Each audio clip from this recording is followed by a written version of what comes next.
Okay then, well thank you.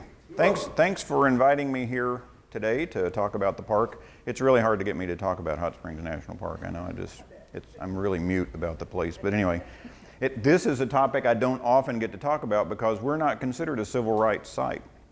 Even in the Park Service, we're not a Civil War to civil rights site.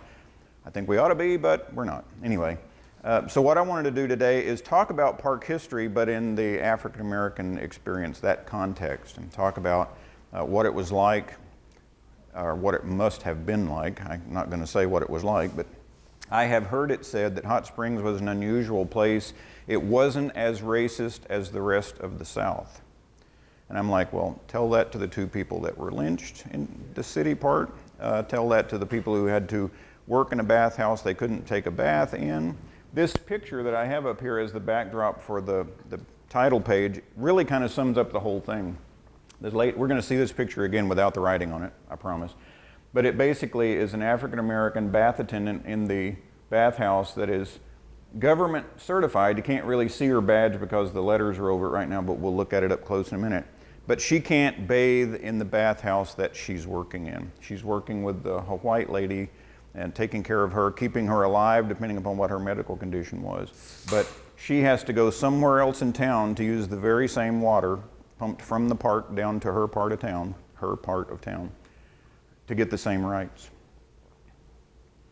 Now, Mary and I were looking through the archives and through information. We think that the first documented African Americans to visit what would later become Hot Springs were three African Americans two were enslaved and owned by William Dunbar, who was the leader of the Hunter-Dunbar expedition along with George Hunter, and also Dunbar's household servant that he took with him. So there were three. We're just not sure about whether the servant was a freeman or an enslaved person. But it was documented in both of their journals that they made the trip. They didn't stay at the boat down at the Washita. They actually came to town. So that's the first documented African Americans that we can prove anyway, that were at what would become Hot Springs. This is a painting looking south along Central Avenue of what it probably looked like, although there's not near enough people walking along in the Hunter-Dunbar expedition. But you get the idea. There are, is it working? Yes. Can you see it? Oh, that okay. Laser field won't point. Okay, what I'm going to do is point. This is Hot Springs Mountain, the west face of Hot Springs Mountain, and in about 1/8 of a mile there, all of the springs are coming out, the discharge zone, the Springfield. That's all running into Hot Springs Creek, which is running south toward the Washita River. And Hunter and Dunbar were sent out as one of the 4 expeditions that President Jefferson asked to go out into the Louisiana Purchase. What did we just buy from France? So you've heard of probably Lewis and Clark. You may have heard of some of the others. The forgotten expedition was the one that was termed at the time the Grand Expedition, and that was George Hunter and William Dunbar. And when they suggested to the president where to go, he had just said, let's explore the southern reaches of the Purchase. Dunbar suggested, let's go to the hot springs of the Washita and do some scientific measurements there and really explore. They were going to go up to the headwaters of the Red River, but they were having Native American problems at the time and they were afraid they might not come back. So they decided to just limit their movements to the Washita River, or Ouachita, as I hear from visitors every once in a while. Anyway. Now, African American free people and enslaved people were probably coming to Hot Springs all through the time, but the first documentation we have of a bathhouse attendant working one of the bathhouses in 1875. But they were probably there as early as the 1850s. The first bathhouse was built by a guy named Asa Thompson in 1830. So in 1803, they immediately began to realize that there was something special about the hot water. It needed to be preserved, but people were already moving in and setting up land claims. In 1820, the Arkansas Territorial Legislature made a petition to Congress to set the area aside as some sort of reservation from the public domain, but that didn't happen until 1832. But in typical government fashion, I can say that because I worked there, in typical government fashion, they set aside the reservation in 1832 and didn't issue any funds and didn't send any personnel. So the land disputes, the land claims kept right on piling up until the 1870s, when they came in, sent in surveyors along with the first reservation superintendent in 1877, and started to settle the land claims. It went all the way to the Supreme Court, and they found in favor of the government. So the land claims were still disputed to this day among some descendants who still live in town, but it was settled as far as the government really owns the place. But this was David Dale Owen lithograph. He made drawings for his geological study of Arkansas that was published in 1859. Now, when people were coming to Hot Springs to bathe originally, there were two kinds of people: people with money, people without money. If they had any money at all, they were using the few meager bathhouses that were there, which offered very little in the way of amenities other than you weren't sitting outside. It was a wooden shack with a wooden tub. The water came in wooden raceways, probably losing a lot of heat along the way because it's coming out in the discharge area and then coming down to near the creek where it was flat enough to build a facility. The people who couldn't afford to pay to use the bathhouse, though, or even pay to stay in a local rooming house or whatever, would just dig out a place right where the water is coming out of the ground, let the dirt settle, and then get in it. Now, the springs had different names because they were thought to be good for different ailments. So like, what, cornhole spring? No, that's not toss across. That's disorders of your feet. Anything's wrong with your ankle, any like corns, bunions, things like that. Now, the only segregation that was going on at this time was by sexes. Men used the springs in the morning, ladies used the springs in the afternoon. But you'll see in some of these photographs, there are African American faces in the view too. This is called Rowell Hole or Rowell Spring, Rowell being short for the word neuralgia, which is really a medical term, but it's also a euphemism for syphilis. Hot Springs would become the mecca for treating the syphilis epidemic in the United States in the 20s and 30s. But you see African American faces in a lot of these photographs. That's why I pulled a lot of them, including the first free bathhouse in town. You can call it the first government bathhouse, but it's not quite at this point. A guy named Charles Leland came to Hot Springs in the mid-1870s to treat his gout in the spring that was thought to be good for that, which was Mudhole Spring. But he didn't want to just sit out in the open on a bench or whatever, so he built this little shack over Mudhole Spring.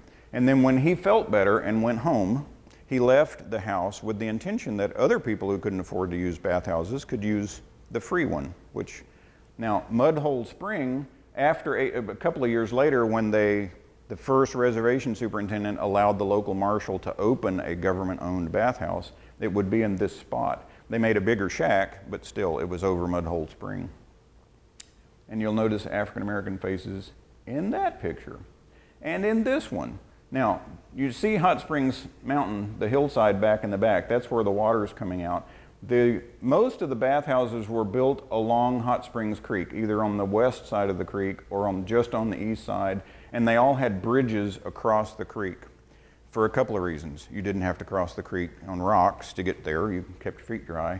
It was easier for people who had mobility issues to get into the bathhouses, and it was a good place, like you can see, for them to dry the laundry, because everybody was usually naked when they were bathing and you had a sheet around you. Whether you had a bath attendant or not, it's another story. They would at least throw you a sheet as you came in.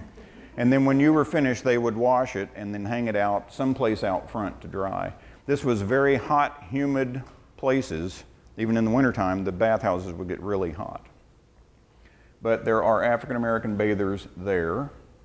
This is all Reconstruction, hasn't evolved into Jim Crow yet, so it's still not segregated.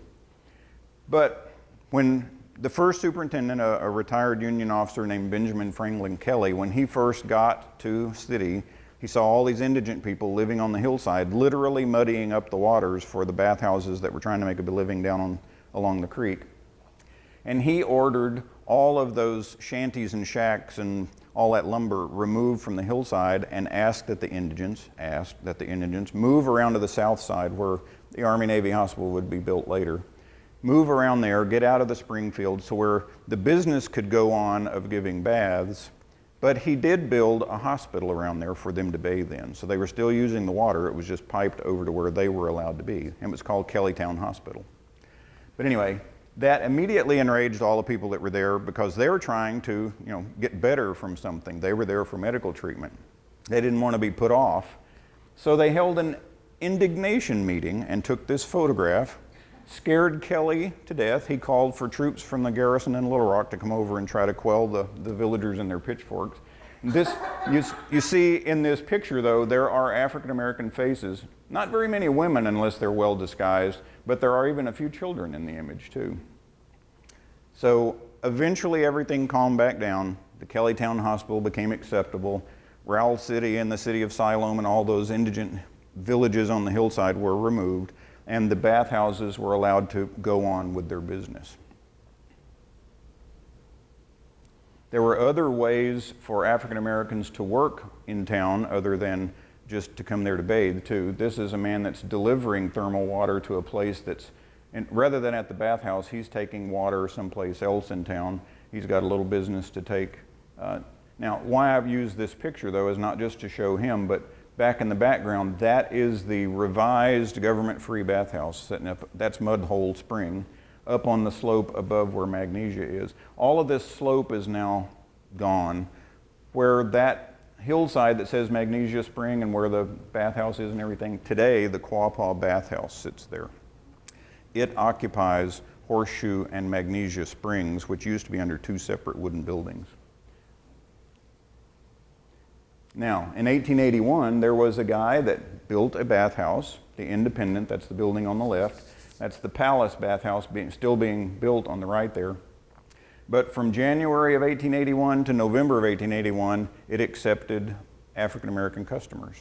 That was his intent. He was going to allow black bathers, white bathers, anybody that would pay, because that's what he's there for, is to make money off people.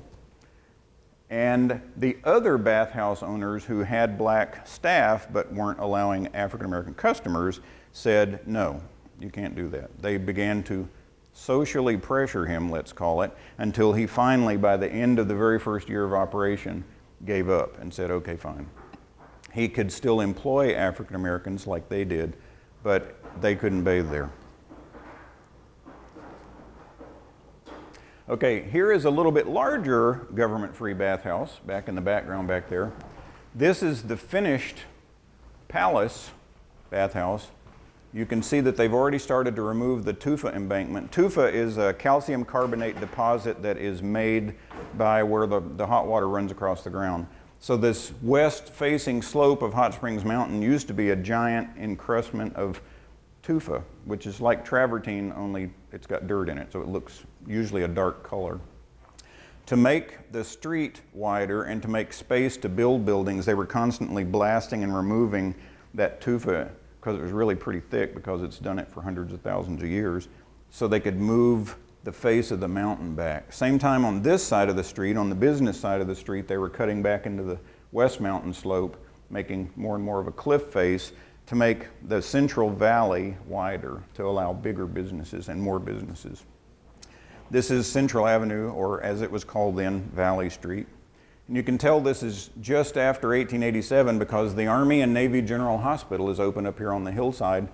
They moved, or they created the first Army and Navy combined hospital at Hot Springs to use a couple of thermal springs that are up there to treat the physical ailments of Civil War veterans. And then they had even more veterans after the Spanish-American War. And then they hit their stride during World War II when they were treating like 2,000 patients a day. And they even had to buy a giant hotel across the street and incorporate it into the hospital. But at this point, this is the government-free bathhouse, and it was bathing 500 or 600 indigent people a day. But you had to profess your indigency. So for African Americans to bathe on Bathhouse Row, you had to say you were poor and prove it, or the government wouldn't allow you to bathe for free. So the indignation of actually having the money to pay but not being allowed to use it was why they would bathe, but it was against their protest. Anybody got any questions so far? Okay. This is the wooden building wasn't ever really large enough, so they built this brick facility in 1891, and then it wasn't big enough. So they added a south wing and a north wing over time. You'll see in another photograph how the building expanded. And this walkway that went straight up there was to allow immediate access for the indigent to get to the government-free bathhouse. This is the Horseshoe, the easiest bathhouse to remember the name of because it has horseshoe-shaped windows. And this is the Magnesia. So both of these buildings and that building, this is where the Quapaw sits today. And if you're standing out in front looking at the front door and the dome is right here, it would be right in front of where that building used to be. You can see the Eastman Hotel over in the distance. That was a whites-only hotel that African Americans could work in, just like all the rest of the bathhouses. And that's the building that was eventually purchased by the Army after 1940 to be used as part of the hospital. Now, this hot springs burned sort of like a inopportune urban renewal about every 10 or 15 years. The government-free bathhouse did not burn down. It was physically removed because it wasn't large enough. So to allow for larger bathhouses after 1911 and after the third government-free bathhouse was built on Spring Street, this one was taken down and the brick was used elsewhere in the park. The independent bathhouse was purchased by Charles Maurice, and then his son, William Maurice, was given part interest in the building.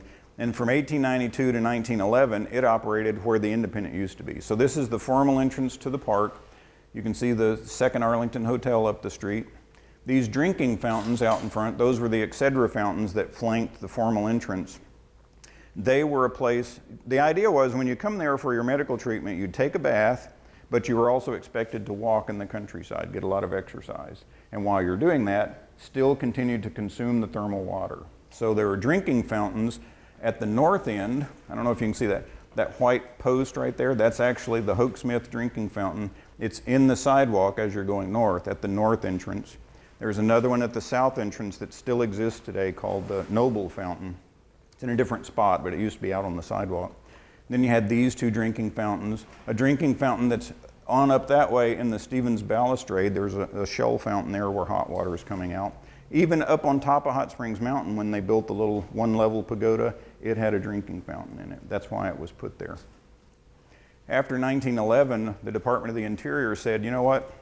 Wooden buildings are not sanitary. They're too hard to keep maintained. They're not healthful. You're helping people in one way and harming them in another. So as the water leases were expiring after 1911, the owners were required to replace the building with a stone or a masonry structure. So that's why this building was replaced by the new Maurice in 1912. And in 1912, they had a ceremony to commemorate the opening of that new building. And this is Billy Maurice with all of the staff, white and African American, that were going to be working in the hotel. Not sure about the guy with the musical instruments, but maybe he had a band, I don't know. The other bathhouse to be replaced after the 1911 decree was the old wooden Rammelsburg, and it was replaced with a masonry building that was called the Buckstaff, and it's still there. It's the only bathhouse on Bathhouse Row in continuous operation since it opened. Now they've all evolved over the years because they were all in competition with each other to build the nicest bathhouse. Same thing with Samuel Fordyce trying to build, he wanted to build the most opulent bathhouse in the world, but he wanted to do better than Maurice did next door. So he delayed the construction of his building until 1914 to see what Maurice came up with in 1912. And then after he saw it, he revised the plans. This building opened in 1915. The Maurice shut down and remodeled right after that, added a front porch and also new amenities. So I wouldn't be surprised if in some historic photo there are cannon barrels sticking out and firing back and forth at each other. Those were the two flagships for Bathhouse Row, the two most expensive places to bathe. This was Stevens Balustrade, the formal entrance to the park, and then you can still see another view of the government-free bathhouse back there behind the Horseshoe and the Magnesia. This is where the meat of the presentation starts. In 1915, this was the staff at the Fordyce Bathhouse. They combined for a photo on the front porch. These two guys that look like they have on military uniforms, they're porters like at a hotel, only they're not transporting your luggage because it's not an overnight stay. They were transporting you from the lobby after you'd pay for your bath tickets and leave your valuables with the clerk at the front counter, and they'd lock them in the little bank box looking thing on the wall. They would take you to where you needed to be, whether you'd rented a stateroom for the day or had just a dressing stall. Porters took men upstairs, maids took ladies upstairs.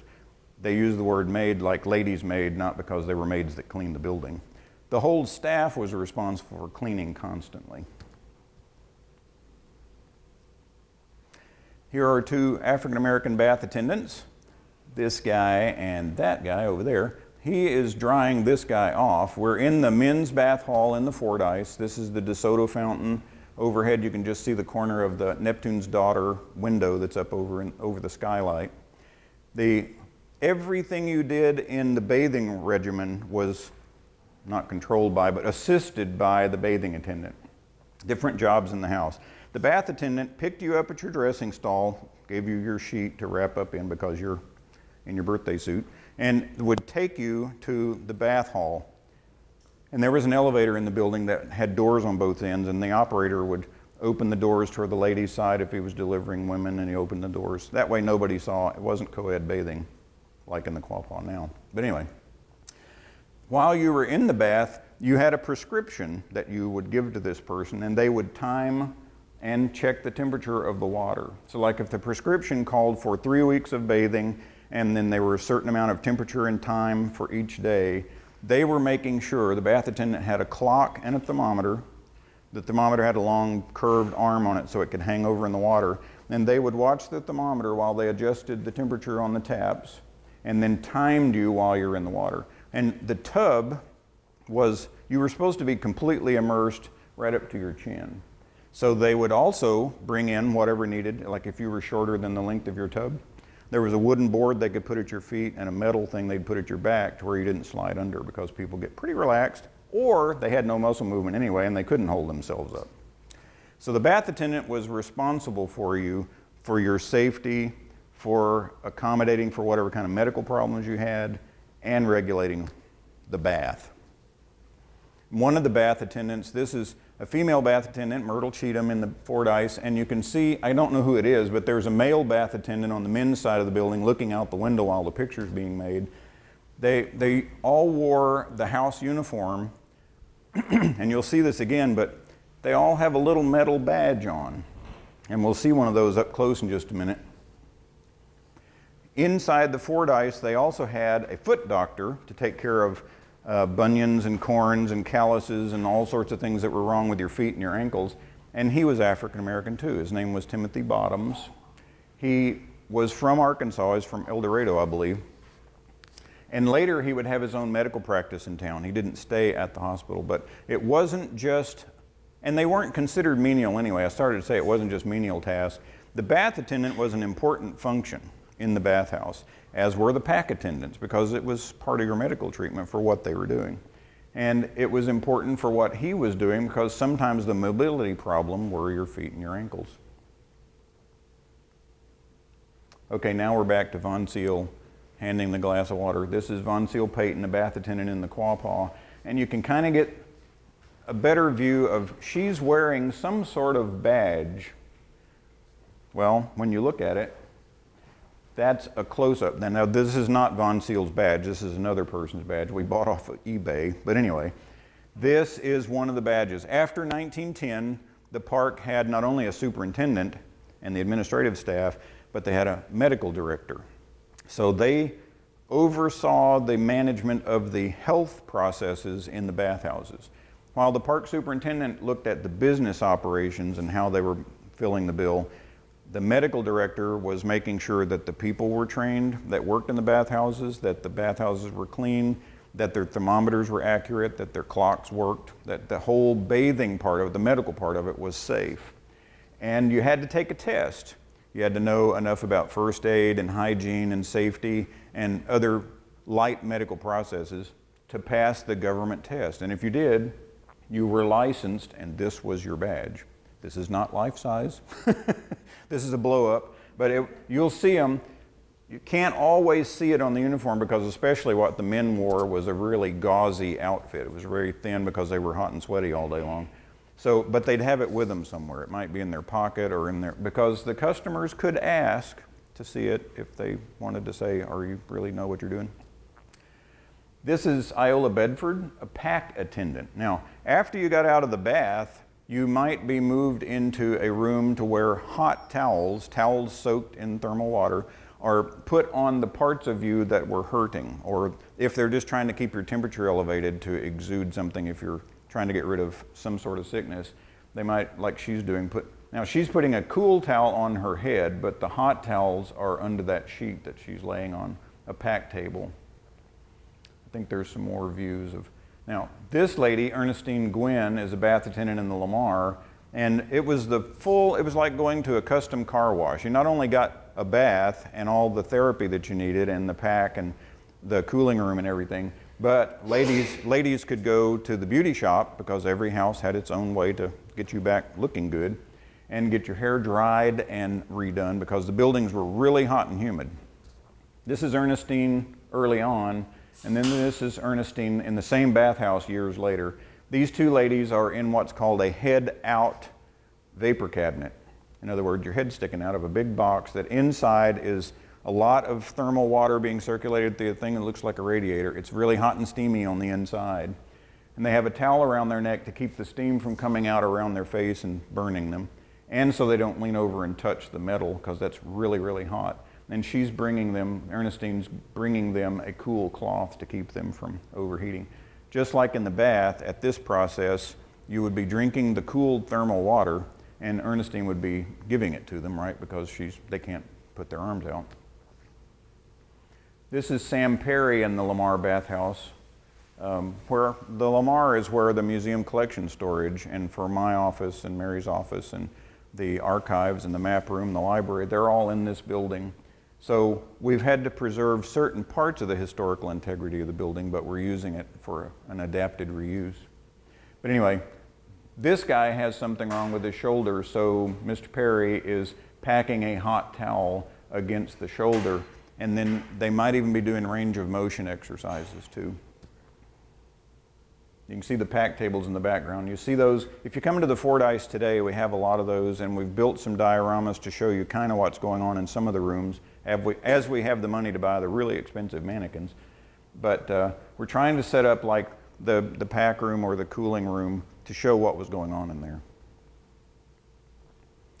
This is Dan Scroggins. The guy on the table is the manager of the Maurice Bathhouse. They went through a series for public affairs.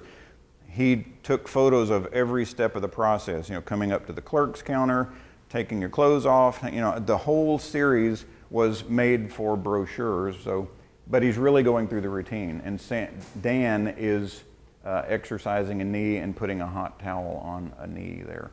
The hot packs were like using an electric hot pad today. It's just that it was, since the water was thought to be therapeutic and medicinal, it was helping you by having that thermal water held against you and imparting the heat to you. My favorite photo in the entire collection, I love the look on both of their faces, like, hand me that leg. Nope, you're not pulling my leg. Nope, hand me that leg. I can make up all sorts of scenarios for this image. But Lucille Kotlin is the attendant. This is in the Lamar now. This room is where the HVAC system is located for the Lamar for collection storage now. We've taken the tubs and the stall walls out and put them in storage. But you see she has a bath mitt on one hand, a loofah mitt. As you are in the bath, it's opening your pores, and when your pores open, they agitate your skin with that hot bath mitt to make you sweat more, to exude more of the bad stuff that might be in you. And the attendants use the same mitts over again, and just like in the buckstaff today, you can buy the mitt that they're going to use, and then it hangs on a big rack to where you're not using Joe's mitt, you're using your mitt. So they'll go to the one that's got your name written on it and pull that off, and that's the one. Because people would return for this, not just for the 3 weeks of a full bathing regimen, but year after year, and often ask for the same bath attendants by name. Although the attendants moved between houses, so customers did too, because they'd follow an attendant that they liked, or trusted because that person's already seen me naked. I don't have to break in somebody new. Anyway, this is the Quapaw Bathhouse Ladies Bath Hall, and you see that there's a couple of patrons that are sitting there waiting, but there's 4 bath attendants that are waiting for the time to expire on the clock for the people that they're bathing. You see the lady in the middle on the left has her badge on. The others probably do, you just can't see it. And this, Bernice Watson is a bath attendant. It looks like she's doing a maid's duty of bringing the woman up, but no, the maid's already brought the lady up. She's undressed, wrapped the sheet around her, and Bernice is about to take her down to the bath hall. So that's what's interaction here.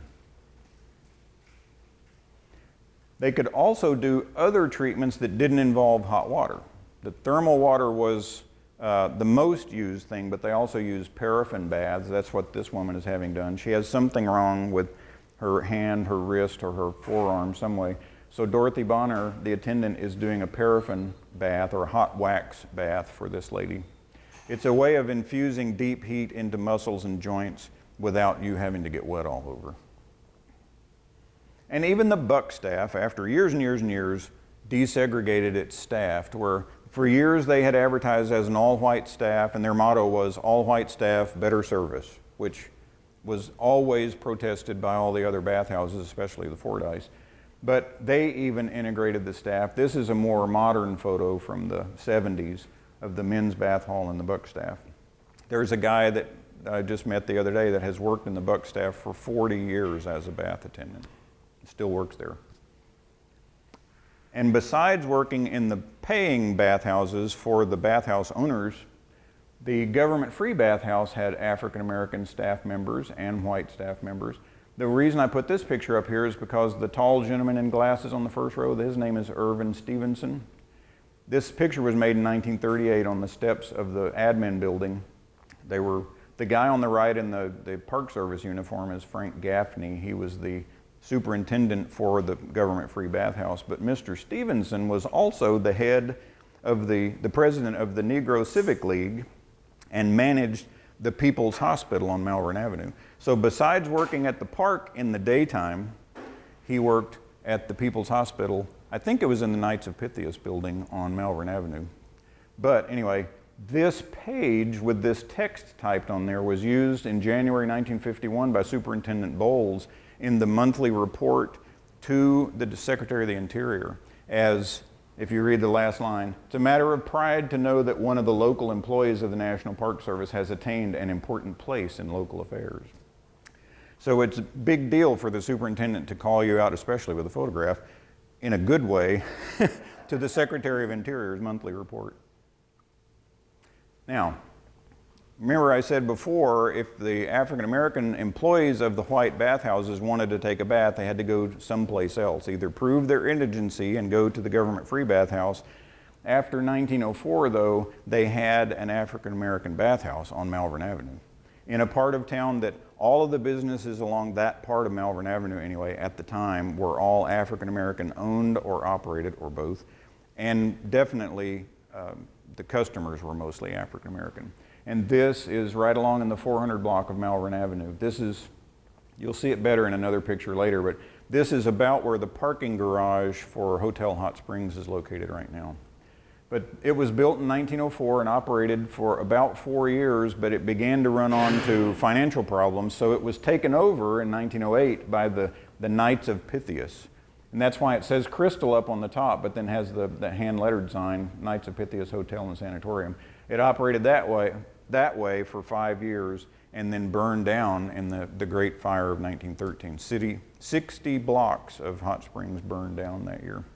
And this building went with it, but was replaced by this building, the Pythian Hotel and Bathhouse and Sanitarium, which closed in 1974. We were looking at this picture the other day. That this is sometime in the mid to late 70s because that Mercury Grand Marquis that's parked there, it's like, I recognize that car. But you can tell you can see Church Street going up toward the AME Chapel back in the background. You can see the dome of the convention center. So you can tell that right over here is where Hotel Hot Springs is. This is where the parking garage is today. But this photograph was even made after the sanitarium had closed. The newsstand and the barber shop were still open at the time. And then the biggest building, and this building's still there. When you come to Hot Springs, it's still on Malvern Avenue. The Woodmen of the Union built this as a multi-purpose building.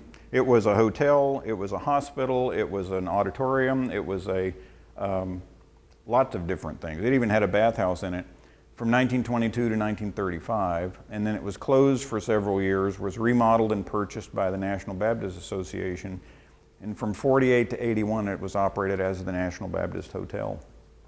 Now it's there and has been remodeled again and is private dwellings inside. I don't know whether they're considered condos or apartments, but people live in it now.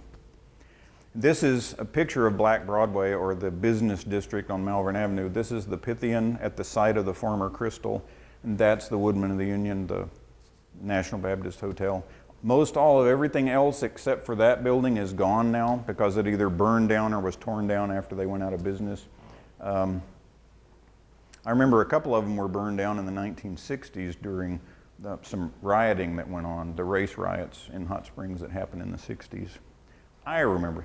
Your photo two back, we were talking about the 50th.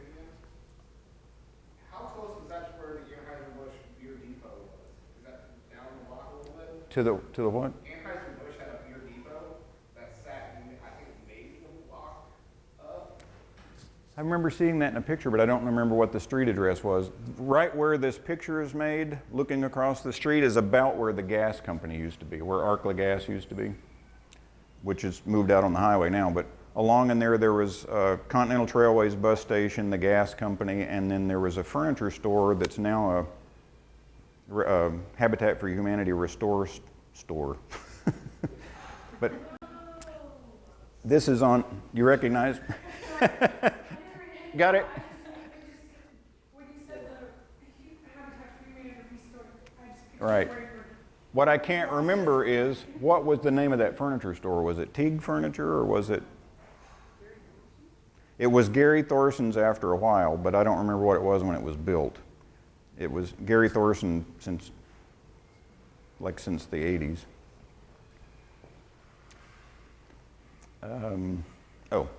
Besides working in the bathhouses, there were other opportunities for employment all over town. And by the way, working in the bathhouses was a pretty good paying job, not just for African American people, but for anybody, and depending upon the period of time we're talking about when the bathhouses were in their prime, and especially female employees in Arkansas.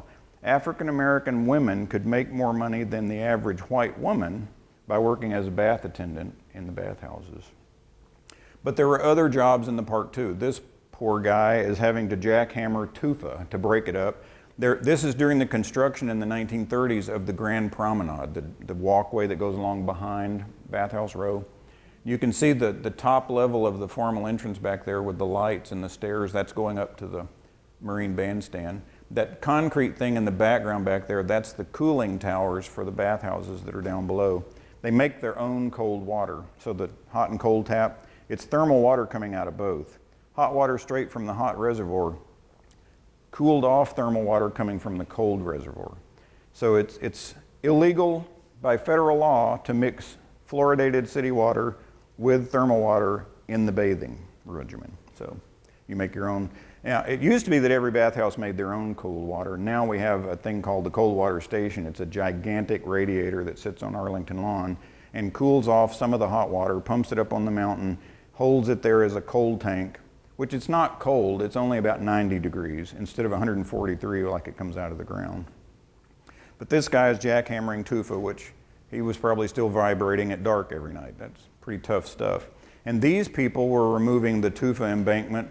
This is where the Horseshoe and Magnesia used to be, and they're excavating to build the Quapaw. This photograph has a date written on the back of it, December 29th, 1920.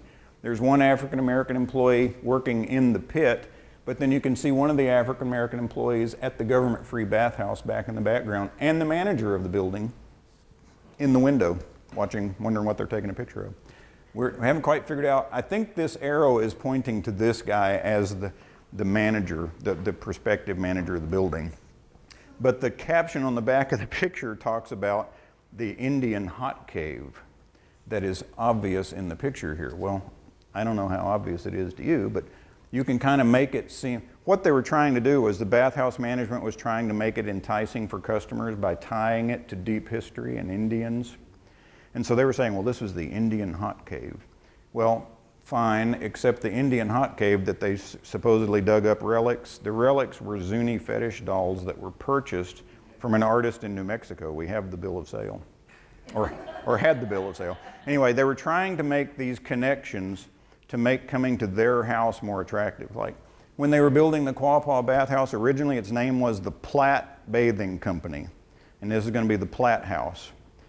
Well, they tied it to Indian history. They made up some artificial Indian history, put a Quapaw, a Native American cartouche on the front of the building, and suddenly it's got all this, angel singing history tied to it, just to attract customers. The names of the trails in the park, Dead Chief Trail, Sunsets, or the Trail of the Setting Sun is the way they named it, were just to entice you out onto the trails after you'd already had your bath. And besides coming to town for medical purposes or for bathing, they came for recreational purposes too. African Americans made the goofy photos at Happy Hollow just like every other family that came to Hot Springs did. This is a couple that's standing in front of one of the backdrops up at McLeod's Happy Hollow. If you've never seen any of the photos, was this amusement park area with a zoo and a shooting gallery and live animals, stuffed animals, a whole bunch of goofy things that you could do. And it was just a recreational area that was up at the Fountain Street where Happy Hollow Spring is located. So you could actually drink spring water, cool spring water anyway, and play and take funny photos. Some were funnier than others. But anyway, now here's an African American family looking very somber, and then I'm not sure what, they put something stuffed at their feet. I'm not sure whether that's supposed to be a cat or what, but anyway. Sometimes you might be sitting on a stuffed buffalo or an alligator or making a funny pose. This is the guy on the right. They're either twins or it's a funny photo where they've used the same guy's image twice because it looks like he's kicking himself in the rear end. And they had live animals too. There were a lot of pictures in ox carts. We have pictures of almost all of our superintendents sitting in an ox cart. Superintendent Bowles even used it as his Christmas card one year. So. But this image too came from the National Museum of African American History and Culture. And people, African American people worked at the park, still do today. We don't have any rangers right now in interpretation, but these two interpreters worked there in the 1980s. This is Thomas Phillips on the left and Warren Frazier on the right. He's obviously training Mr. Phillips because he doesn't have his name tag on yet. It's not official unless people officially know who you are. So the badge that you sign for on your first day of work and take the oath and all that, he's already got the badge. He just hasn't gotten the name tags in the mail yet. So he's a new guy. Old guy teaching the new guy. And our most recent African American interpreter anyway, she's retired now, but this is Park Ranger Tony McDowell. Her sister works at the Central Arkansas Library System in the Butler Center. She's retired and in Hot Springs and traveling all over the world, but she was one of our best interpreters because she not only did like interpretation for children right here, she wore a costume, she wore a mock-up of what the Fordyce uniform looked like, and she would impersonate one of the African American bath attendants named Catherine Tate, and would talk about what was the bathing like and where did she come from and how much money she made and everything. Now I know you have a million questions. I think you were going to ask me something anyway, right? And I rudely interrupted you. Yeah, that's how I get out of a lot of questions. That's how you get out of a lot of questions. You're reckon that over here. It has something to do with one of the photos. I was just thinking out loud, I'm sorry. Well, that's okay. We have, sorry, go ahead. I do have it, a random thought. I did come in late, but did you, I don't really know a lot about it, but do you know anything about the Majestic that was downtown? The Majestic had a bathhouse and they used water pumped from the park. I know that there was the original Majestic, and then there was the extension, and then the Velderose Tower, or not Velderose, what was it called? Lanai Towers that were added later. The yellow original building is the one that burned down 3 or 4 years ago, and then they tore down the red brick extension and the Lanai Towers just to clear out the site. It wasn't on park property, but they were using park water. There were a lot of places in town. There were a lot of bathhouses in town besides the 8 on Bathhouse Row. And there's even more water leases on Bathhouse Row than there are buildings today. There are 2 sites north of the Superior before you get to where the Arlington used to be. But that's about all I know about the Majestic. Was they used to have a really nice bathhouse up on the hillside behind. It also was destroyed in the fire. And they used, that baseball team stayed there a lot, especially the Boston Red Sox, I think it was. Anyway, that was their base of operations during spring training. They would stay there because it was close to get to the mountains. You could go up Ramble Street and be on North Mountain very quickly. And they would bathe at the bathhouse there or in one of the bathhouses on Bathhouse Row, exercise, and then it was straight up Whittington Avenue to their exhibition field to play their afternoon games. Hot Springs, we don't talk a lot about baseball training in Hot Springs because it didn't happen in the park. I'm not supposed to talk about anything that happened across the street, but anyway, lots of things went on. That's okay. There were lots of bathhouses in town that used our water, so I figured that's a close enough connection. The Rockefeller Bathhouse, the Alhambra Bathhouse, even the African-American bathhouses. I have the drawings, the floor plans for the Crystal. I don't know why I have them. I don't even have an official photograph. I borrowed this one from Ray and Steve Hanley. But because the superintendent had to approve the number of tubs and the layout of the bathing facility, we have pretty much the plans for every bathhouse that was or is. And then a lot of places burned over the years. The Park Hotel, not the Park Hotel that's on Fountain Street, but the big giant Park Hotel that was on Malvern Avenue, that used to have a giant bathhouse. The Arlington still has a bathhouse. And the Springs Hotel, which opened as the Downtowner in the 70s, it's being remodeled and will be getting hot water again. They're reopening their bathhouse. So there are even more places to bathe. Plus, the buckstaff never shut down. Probably go there and see those same attendants. Well, I won't say that, but anyway.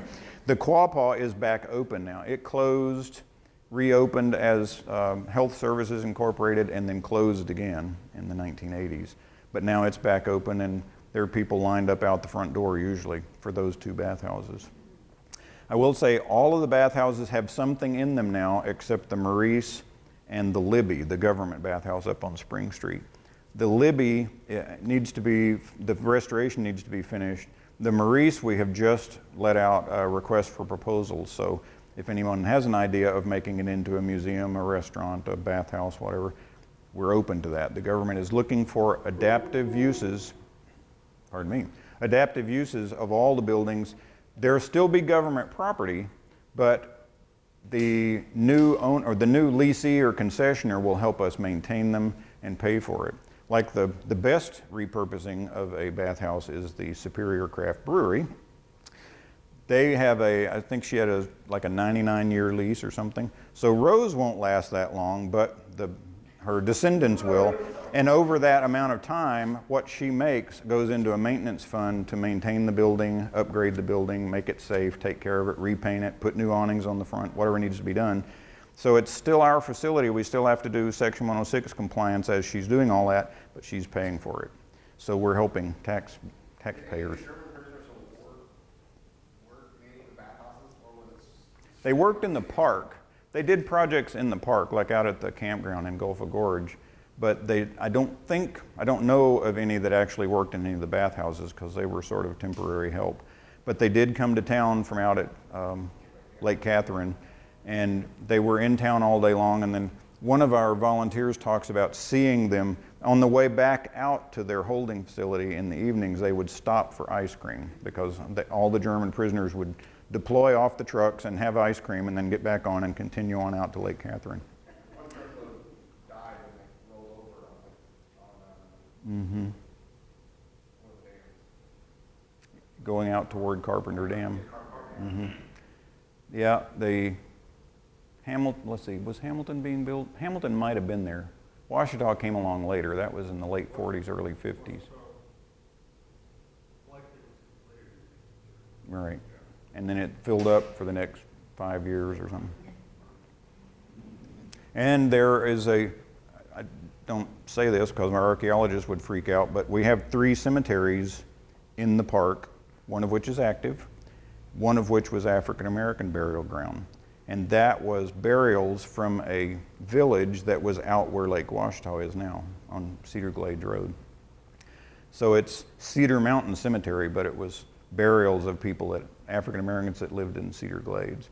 And it was called the Lawrence Cemetery for years because it only had one recognizable headstone, and it was from a Civil War marker for a guy named Stephen H. Lawrence.